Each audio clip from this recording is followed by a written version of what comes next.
नमस्कार शेतकरी बंधूंनो, आज आपण अशोका सीड्सच्या सुपर 30 या कोथिंबीर वाणाबद्दल माहिती पाहणार आहोत. तर आपण बघू शकता की अशोका सीडची ही दमदार व्हरायटी जी आपल्याला कमी दिवसात जास्त उत्पन्न करून देते. तर सुपर अर्ली 30 डेज या नावाने ही व्हरायटी येते. तर याचे प्रमाण हे साधारणपणे एकरी 15 ते 16 किलोपर्यंत लागते. जर आपल्याला हाताने टाकायचे म्हटलं तर थोडेफार हाताने जर टाकले तर प्रमाण जास्त लागते, म्हणजे साधारणपणे 20 ते 22 किलो प्रमाण लागते. आणि तशी जर आपण पेरली तर 15 ते 16 किलोपर्यंत बी लागते. तर आपण हे जर बी उन्हाळ्याच्या दिवसात जर वापरले तर याची ही मर होत नाही आणि याचे उत्पन्नही चांगले राहते. तसेच फवारण्याही कमी लागतात.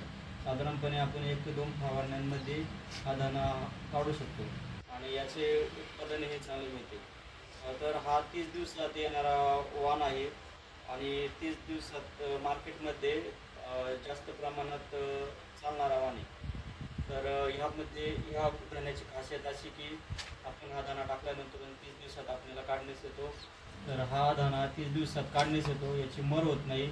आणि इतर वाणांपेक्षा याचे दाण्याची खासियत म्हणजे पाला हा झुपकेदार राहतो आणि याला चांगल्या प्रकारचा वास येतो.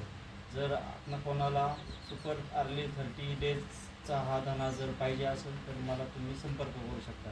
तसेच याच्यात अशोका सीड्समध्ये ह्याच प्रकारचा दुसरा एक दाणा राहतो, एक 30 डेज हा आणि दुसरा 40 दिवसाचा. तो अशोका AF5 या नावाने येतो. धन्यवाद.